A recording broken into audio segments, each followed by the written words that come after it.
Hey, what's going on, everyone? This is Mitch. Good Thursday evening to you all. Hope you guys have been having a great day so far. I've had to restart this video about 5 or 6 times. Just cannot get it together for you guys. But hope you guys are having a great evening, a great week so far.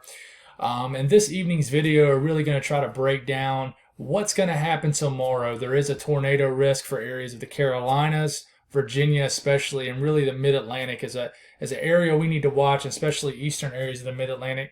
So places like Washington, D.C., the Delmarva area, we need to watch these areas. There's also ongoing active weather right now. There's a flash flooding risk in portions of the southern Appalachian Mountains. And there's also a tornado risk that will last anywhere from right now through the overnight hours into tomorrow, as basically this upper trough, this upper low continues to pivot east and definitely just create, not super bad weather or anything like that, crazy severe weather outbreaks or anything, but it's been a nuisance over the last several days for a lot of people. So if you guys have not subscribed, definitely consider doing that. Like the video if you like it. Appreciate the support. It really means a lot. It really does, guys. If you guys have ever considered joining my channel, I don't like to mention it in every video. I haven't mentioned it in a while, but it's a great way to support what I do monthly. I have 21 incredible members who support me monthly, and it really means a lot. I'm trying to get to 30 by the end of June.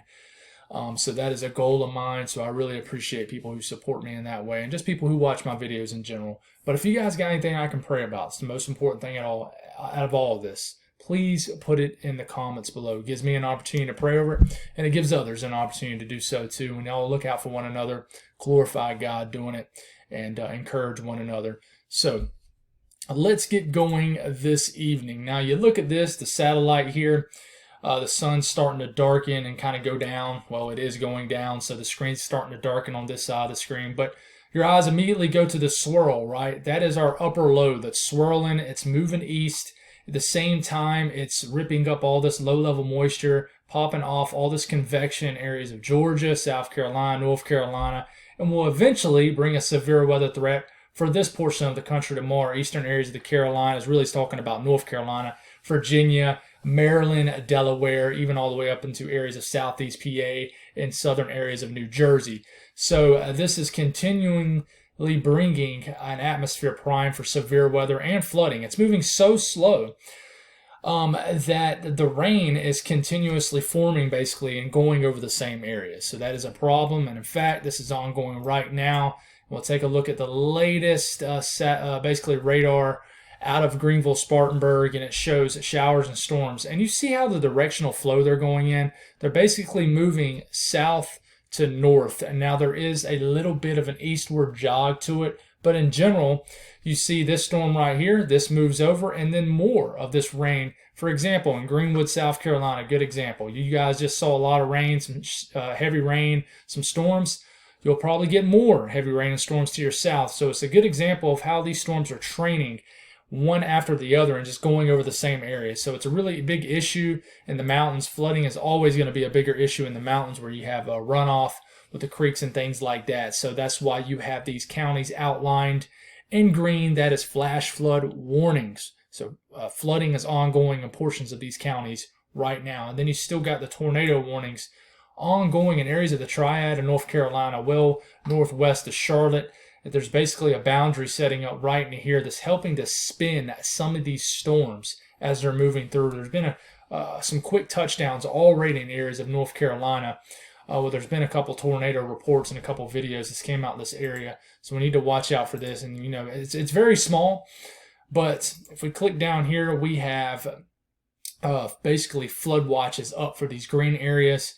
And then the flash flood warnings up for the red areas right here. So we need to continue to watch out for this. But for tomorrow there is a slight risk for this huge area you see stretching all the way from areas of New York State all the way to almost Savannah, Georgia. The biggest risk here is the tornado threat. Slight risk, a level 2 out of 5. That's what that means. We'll see if it upgrades to an enhanced. I doubt it, but we'll see. It might. 5% risk inside this slight risk. This includes Philadelphia, Baltimore, Washington, D.C., Richmond, Virginia, Raleigh, North Carolina, all those big cities and everybody in between. So 5% risk, I know you're thinking, well, that's not a big deal. That's a 5% risk of a tornado in 25 miles in any given location. Once you start to get to that 5% risk or higher, that's when, to me, it's a legitimate threat. You never know when you're in that 5% risk. So this is a higher populated area, especially when you get up here. I do think there's going to be a couple tornadoes tomorrow in this area, and I'm going to talk about why here in a second. Wind threat is there also for the entire slight risk. Damaging winds are there. Hail threat, not that big of a threat. I think hail could happen, especially with the convection that fires up after the main line that goes through that creates a tornado threat. But in general, I don't think hail is going to be a big deal tomorrow. So let's go on and take a look what can happen here. First off, these are dew points. So the low-level moisture, dew points in the 60s and 70s, right?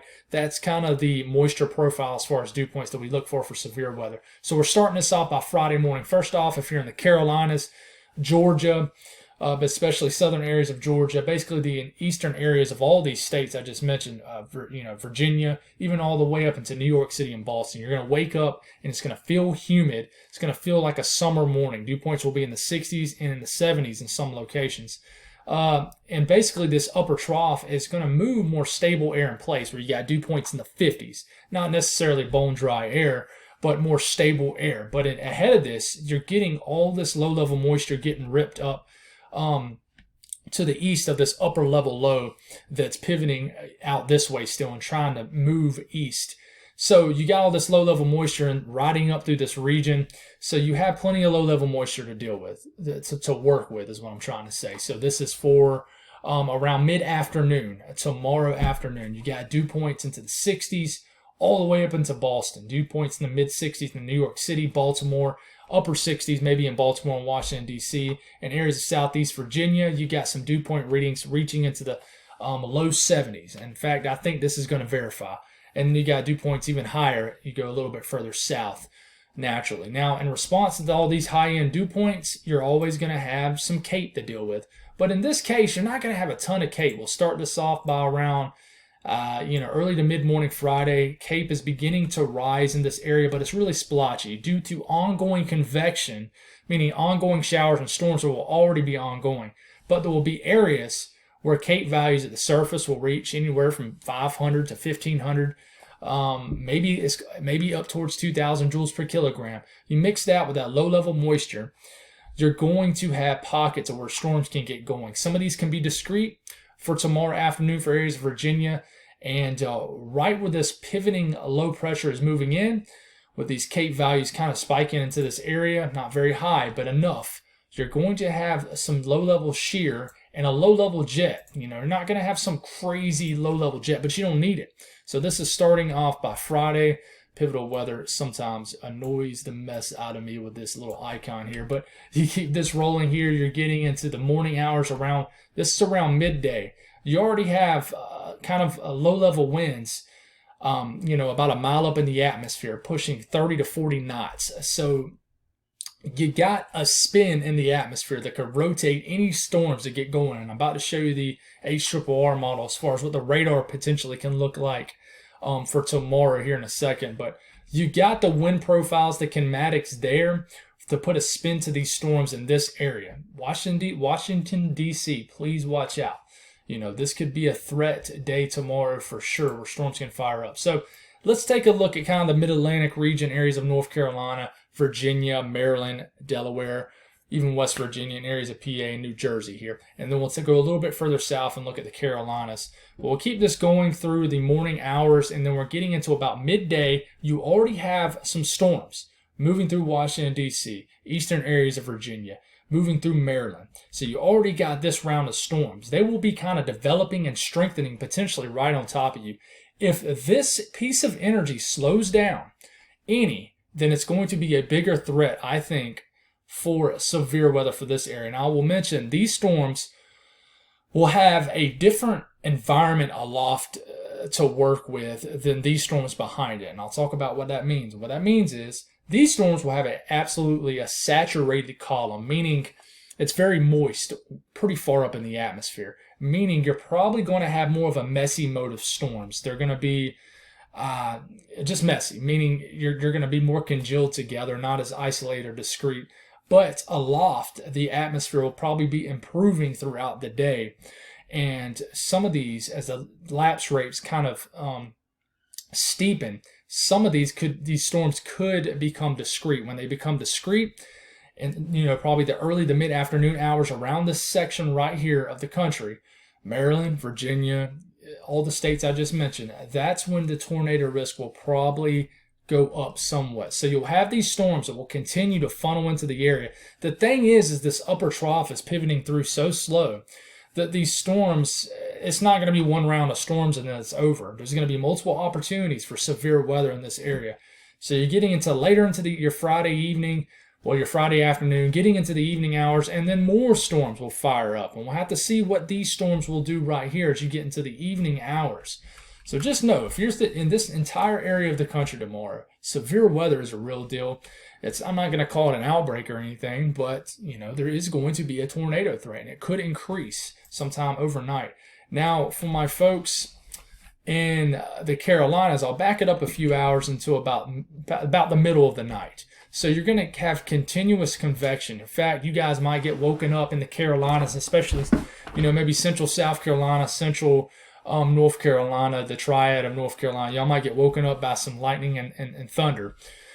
And that is certainly possible. In fact, a lot of people will probably wake up to some storms and probably have a messy morning commute. But as you get later into the morning, the atmosphere in the eastern Carolinas will begin to destabilize. In fact, it will probably have higher Cape levels down here, but not necessarily the best wind profiles for a tornado threat down here.